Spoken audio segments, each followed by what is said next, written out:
A paz do Senhor Jesus, povo abençoado. Deus abençoe o seu dia. Que o seu dia seja cheio de paz, de alegria, de bondade, de benignidade, de tudo de bom.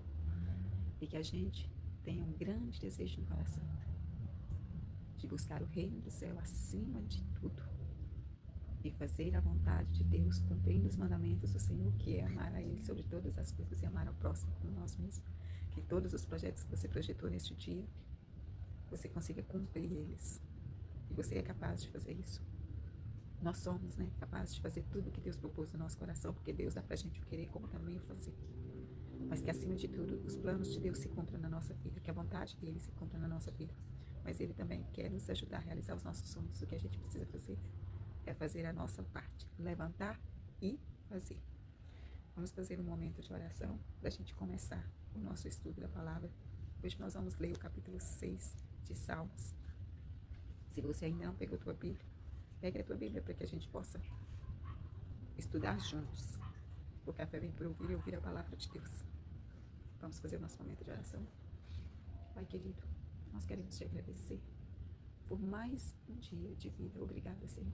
Obrigada porque o Senhor nos deu uma nova oportunidade de ser feliz, uma nova oportunidade de fazer diferente, uma nova oportunidade de buscar o reino do céu, uma nova oportunidade de usar a nossa boca para falar palavras doces como mel, uma nova oportunidade de usar os nossos olhos para levar o amor, de usar a nossa boca para dar um sorriso, a nossa face para poder dispersar o amor através de um sorriso. Obrigada, Senhor, que o Senhor nos permitiu, mais uma vez, estar vivos, para que a gente possa fazer as coisas que o Senhor quer e também realizar os desejos do nosso coração.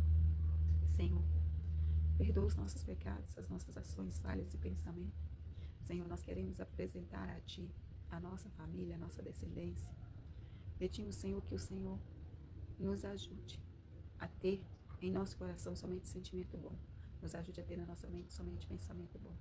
Meu Senhor e meu Deus, tudo que há em nós e nos nossos familiares que não é de Ti, retira, Senhor, em nome de Jesus. Faça nascer em nós, Senhor, somente os sentimentos que provêm de Ti, somente os pensamentos que provêm de Ti. Sabemos, Senhor, que temos que militar contra a carne, que o Espírito precisa vencer. Nos ajude, Senhor, a nos alimentar daquilo que nos faz bem. Nos ajude, Senhor, a fortalecer o nosso espírito, Senhor, para que o Senhor possa se agradar das nossas ações. Senhor, em nome de Jesus, que o Senhor retira de nós toda ansiedade, toda preocupação, toda aflição. Que o Senhor não permita, Senhor, que a gente venha duvidar da Tua proteção e do Teu cuidado. Dai-nos um dia abençoado, cheio de coisas boas, Senhor. Que a gente possa ter boas sementes, semear boas sementes, para que a gente possa ter boa colheita. Meu Senhor e meu Deus, que a justiça exista em nós, que todas as nossas ações sejam ações de justiça. Espírito Santo de Deus, venha ministrar o nosso coração neste momento. Cada palavra que precisa ser dita, que o Senhor possa ministrar o meu coração e o coração de cada pessoa que vai assistir esse vídeo agora. Que a Tua vontade possa se cumprir. Fique à vontade, Espírito Santo de Deus. Louvado seja o nome do Senhor Jesus. Pausa o vídeo, corre lá e pega a tua Bíblia se você não pegou ainda. É muito importante que você acompanhe a leitura na Bíblia. No versículo 1 diz que o Senhor: não me repreendas na tua ira, nem me castigue no teu furor. Na minha descrição aqui, está dizendo que Davi recorre à misericórdia de Deus e alcança perdão. Salmo de Davi para o cantor Mor, em Neginote, sobre Seminide. E no primeiro versículo ele está pedindo a Deus que não repreenda ele na ira dele, nem castigue ele no furor dele. No furor de Deus, na ira de Deus, que ele não castigue Davi. No versículo 2 está dizendo: tem misericórdia de mim, Senhor, porque sou fraco. Sara-me, Senhor, porque os meus ossos estão perturbados. Até a minha alma está perturbada, mas tu, Senhor, até quando? Volta-te, Senhor, livra a minha alma. Salva-me, por tua benignidade. Porque na morte não há lembrança de ti. No sepulcro, quem te louvará? Já estou cansado do meu gemido. Toda noite faço nadar a minha cama. Molho o meu leito com as minhas lágrimas. Já os meus olhos estão consumidos pela mágoa, e tenho envelhecido por causa de todos os meus inimigos. Apartai-vos de mim, todos os que praticais a iniquidade, porque o Senhor já ouviu a voz do meu lamento. O Senhor já ouviu a minha súplica, o Senhor aceitará a minha oração. Envergonhem-se e perturbem-se todos os meus inimigos. Tornem atrás e envergonhem-se num momento. Glória a Deus, aleluia. Davi aqui está pedindo ao Senhor que socorre ele, porque ele está com a alma perturbada. E até quando Deus ia deixar ele nessa aflição, sofrendo dessa forma? Aí no 4 ele fala, volta-te, Senhor, livra minha alma, salva-me pela tua benignidade. Claro, Deus é bom o tempo todo, a bondade dele é sem limite, a misericórdia dele se renova a cada dia. E no 5 ele fala que na morte não vai haver lembrança, e que ele precisa louvar a Deus é agora, né? Porque na sepultura não há lembrança de Deus. A nossa lembrança é agora, nosso momento de adorar é agora, nosso momento de louvar é agora, nosso momento de acreditar em Deus é agora. Nosso momento de saber que Deus está cuidando da gente é agora, confiar e descansar no Senhor agora. Aí ele fala no versículo 6 que ele está cansado já do gemido dele, que toda noite ele molha a cama dele com as lágrimas. Ele fala que os olhos dele estão consumidos pela mágoa. E os olhos dele envelheceu por causa dos inimigos dele. Aí no 8 ele fala, apartai-vos de mim, todos vocês que praticam iniquidade, porque o Senhor já ouviu a voz do meu clamor. O Senhor já ouviu a minha súplica, ele aceitará a minha oração. Aí ele fala para os inimigos, envergonhem-se e perturbem-se.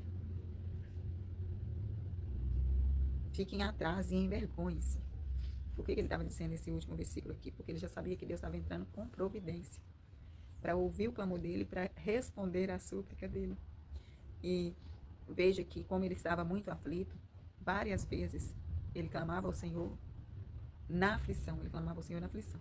Mas aí no final do salmo ele dizia que Deus iria ouvi-lo, que Deus estava com ele, que Deus cuidaria dele. E assim vai em todos os salmos. Pelo menos até aqui onde a gente leu, né? Do 1 ao 6.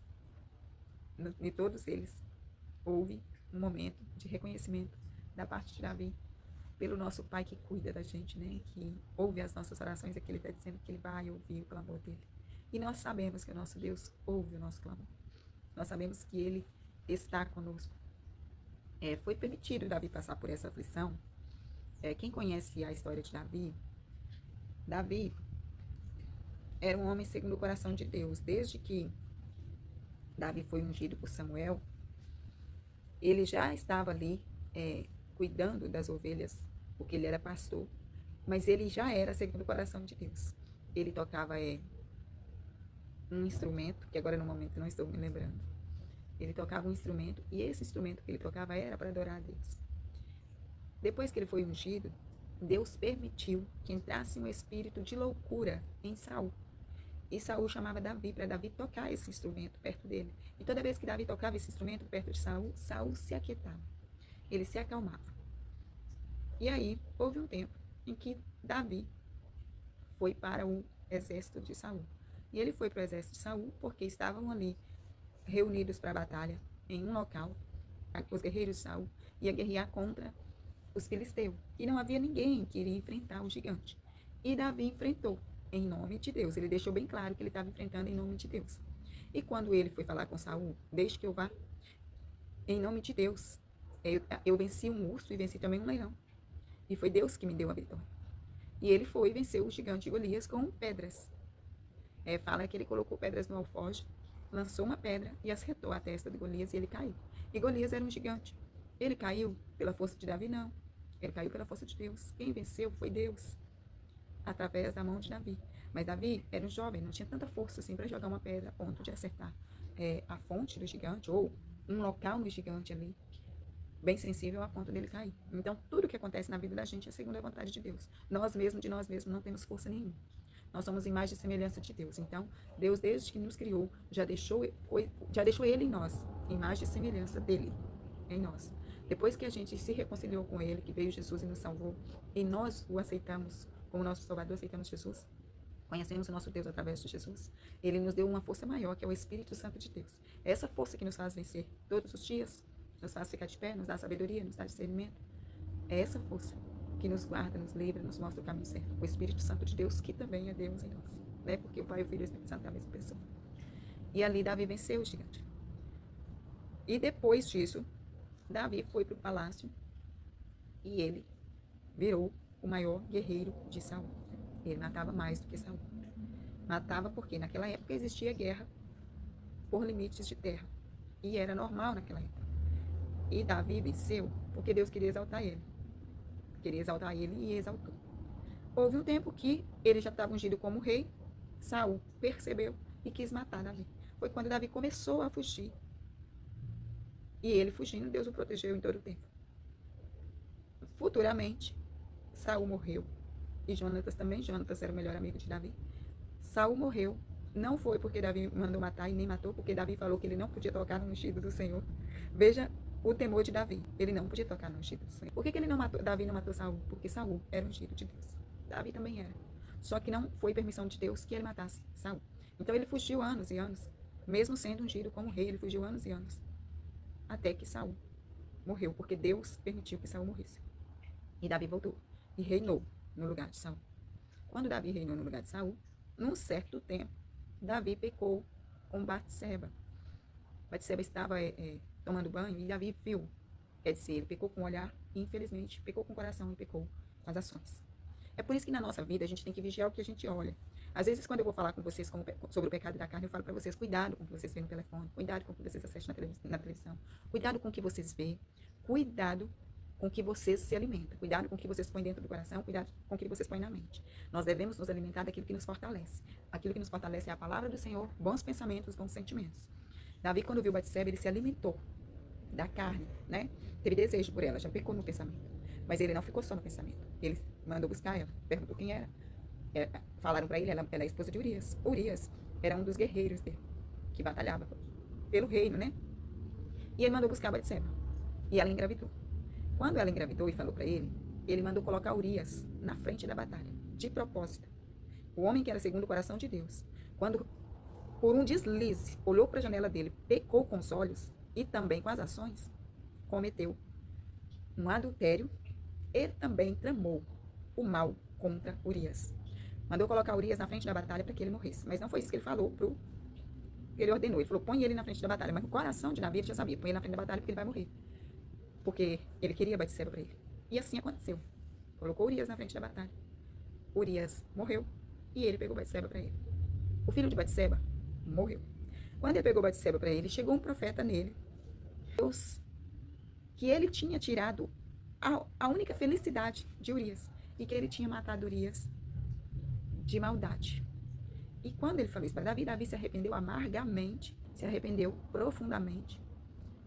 E Deus falou, a partir de agora, nunca mais se apartará da tua casa a espada. Davi pecou, mas a consequência dele foi eterna, até os fins dos dias dele. A consequência dele foi terrível. Nunca mais ele teve paz em casa, nunca mais. Por quê? O filho de Batseba morreu, nasceu e morreu. Nasceu e ficou doente. No tempo que ele ficou doente, Davi ficou 7 dias sem comer, sem beber, clamando ao Senhor. E aí morreu o filho de Batseba. Só que Deus é tão generoso que deu a Batseba mais um filho chamado Salomão. E Salomão foi rei. Deus foi tão generoso com Davi em perdoar ele, que ainda permitiu que o filho da mulher que ele adulterou fosse rei. Deus faz as coisas conforme a vontade dele e tá tudo certo. Porque Salomão era um ótimo rei e Deus quis abençoá-lo. Salomão só deixou de agradar a Deus no final da vida dele, na velhice dele, porque não ouviu os conselhos de Deus. Depois vocês leiam lá a história de Salomão, a história de Davi, é maravilhosa. E na história de Davi, depois que ele perdeu o filho dele mais novo, o primogênito de Batseba, a filha Tamar dele foi abusada pelo próprio irmão. O irmão de Tamar matou o irmão que fez maldade com ela. Absalão quis roubar o reino de Davi, foi aonde ele fugiu, quando Absalão quis roubar o reino dele. E alguns ficaram do lado dele. E um deles mataram Absalão, mesmo contra a vontade de Davi, mataram Absalão. E Davi pôde voltar e reinar no palácio dele. Ele só encontrou a paz, foi depois, quando ele já estava mais velho. Ele passou anos e anos sem paz, vendo tudo acontecer na casa dele por causa de um pecado e da consequência. Então, segundo a palavra de Deus, todas as ações erradas traz consequência para a nossa vida. Então, ali, Davi estava queixando e pedindo ao Senhor que livrasse ele daquela aflição e daquela angústia. E em todas as vezes, Deus o livrou. E você, que tem intimidade com Deus, também sabe que em todas as vezes que você clamou ao Senhor e pediu a Ele que entrasse com provisão nessa angústia, nessa aflição, Ele entrou. Porque Deus é assim. Se você clamar de todo o teu coração e buscar Ele, você vai encontrar Ele. E Ele vai aliviar o seu fardo. Jesus falou, né? Vinde a mim, todos os que estão cansados e oprimidos, e eu vos aliviarei. Tomai sobre vós o meu jugo, porque o meu jugo é suave e o meu fardo é leve. Aprendei de mim, Jesus falou. Então, quando você aprende de Jesus, Você encontra a paz, a alegria, o amor e tudo para alimentar o teu espírito em Jesus. Então, para a honra e glória do nome do Senhor, busca o reino do céu e a justiça de Deus e venha para Jesus e aprenda dele. Aprenda dele. Para que você possa ser feliz. Porque nós, como justo, a gente ainda pode perecer como justo. Mas como injusto, tem muitas probabilidades de você sofrer. Porque de acordo com a palavra, o injusto e o ímpio vai perecer. E de acordo com a palavra, Deus vai ouvir o justo. Então, em alguns momentos de aflição, porque vem sobre a gente a aflição, vem sobre a gente a ansiedade, né? Vem sim, não tem o que fazer. Mas quando vier, você vai poder clamar a Deus e Ele vai te ouvir. Na Bíblia fala que Deus não ouve a oração do ímpio. Então, você precisa ter piedade, ter justiça em você, para que Deus possa te ouvir e atender o teu clamor. Quando você busca justiça diante de Deus, se arrepende verdadeiramente diante da presença de Deus e clama a Ele, Ele te ouve imediatamente. E Ele te perdoa imediatamente. Então, em nome de Jesus, vamos fazer um momento de oração, clamando a esse Deus que perdoe as nossas falhas, que são muitas as nossas falhas. Perdoe os nossos pecados, né, os nossos pensamentos, porque nós carecemos do perdão de Deus. E nós carecemos de perdoar as pessoas também. Vamos começar orando a oração do Pai Nosso, porque a oração do Pai Nosso ela é perfeita. Pai Nosso, que estais no céu, santificado seja o vosso nome. Venha a nós o vosso reino. Seja feita a vossa vontade, assim na terra como no céu. O pão nosso de cada dia dai-nos hoje. Perdoa as nossas dívidas, assim como nós perdoamos nossos devedores. Não nos induza à tentação, mas livra-nos do mal. Porque teu é o reino, o poder e a glória para sempre. Amém. Aleluia, glória a Deus. Que o Senhor não nos induza à tentação, que o Senhor não nos deixe cair em tentação, que Ele nos livre do mal em cada segundo da nossa vida. É por isso que quando a gente vai orar, agradecendo a Deus pelos livramentos, a gente fala: Senhor, muito obrigada por todos os livramentos que o Senhor nos deu. Até aqueles que a gente não sabe, porque são muitos. São muitos. Pedro falou que o inimigo vive ao nosso derredor, procurando quem possa tragar. E ele fala: orai e vigiai. Por causa disso. Quando ele está dizendo isso, vigie, não deixe que a sua carne vença. Vigie, não fique deixando seus pensamentos fluir naturalmente, coisas que não pode. Vigia, não deixe que seu coração sinta coisas que não deve. Vigia, né? Não permita que as coisas aconteçam conforme a vontade do ser humano, mas conforme a vontade de Deus, é disso que ele está dizendo. Então eu imagino que nós temos uma grande proteção dentro de nós, mas a gente precisa dar voz para o nosso Espírito Santo, né? O Espírito Santo de Deus que está em nós. Nós temos que dar voz para Ele, porque Ele vai nos dando livramento através dos conselhos. E permita que o Espírito Santo enxergue através dos teus olhos. Permita que o Espírito Santo fale através da tua boca. Permita que o Espírito Santo faça tudo conforme a vontade de Deus em você. Que cada ação sua seja permissão do Espírito Santo. Que o brilho do Espírito Santo esteja em você. Que assim seja, em nome de Jesus. Amém. Deus abençoe você e sua família. Fica com Deus até o próximo vídeo. Eu amo vocês em Cristo Jesus.